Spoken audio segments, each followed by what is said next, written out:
Hola a todos, bienvenidos a nuestro podcast Explorando la Educación entre 1867 y 1910. Un viaje al pasado para descubrir cómo era la escuela, la enseñanza y la vida educativa en México durante esta época. Este podcast es parte de nuestro proyecto escolar comunitario. Hemos investigado, entrevistado a nuestros familiares y leído libros importantes para contarles cómo era la educación en esos años y cómo ha cambiado hasta hoy. Comencemos recordando que después de la Reforma y hasta el Porfiriato, la educación en México empezó a cambiar mucho. Se buscaba una educación laica, gratuita y obligatoria. Pero en la realidad, ¿qué pasaba? En ese tiempo, las escuelas eran pocas, especialmente en las zonas rurales.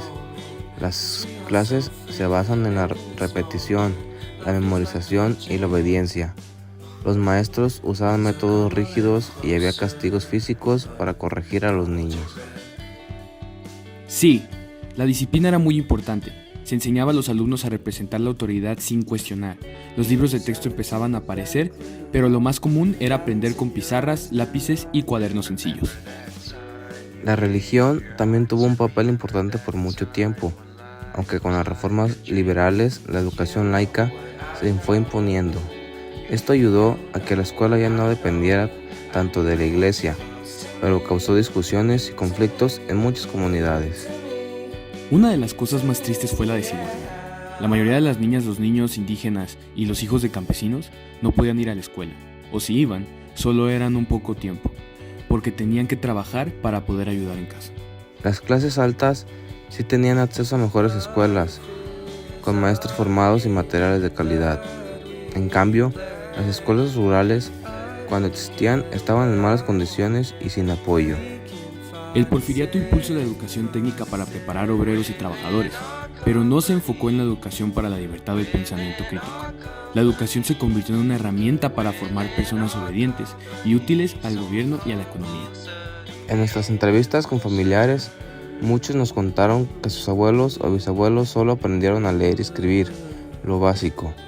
Algunos iban descalzos a la escuela, llevaban un pizarrón y un trozo de gis, y muchas veces eran regañados o castigados si no sabían la lección. También nos dijeron que las niñas casi no estudiaban, porque se pasaban que ellas solo debían aprender a ser buenas amas de casa. La educación era vista como algo más importante para los hombres. Nos deja la lección de que la educación no debe ser solo para unos pocos, ni solo para obedecer, sino para pensar, crear y participar.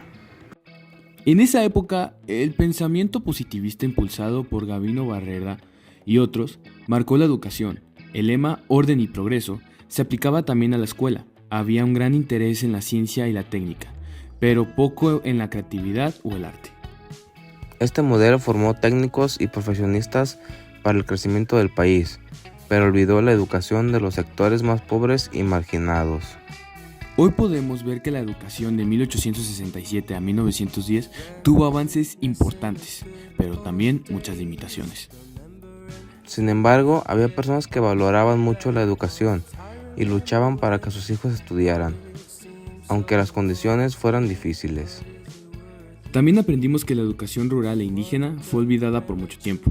Por eso, hoy debemos defender un sistema educativo que llegue a todos, sin importar su origen o condición social. La historia nos muestra que la educación es clave para construir un país mejor, más justo y más libre. Gracias por acompañarnos en este recorrido por la educación de México entre 1867 y 1910. Esperamos que hayas aprendido tanto como nosotros. La historia educativa nos ayuda a entender el presente e imaginar un futuro mejor. Hasta la próxima.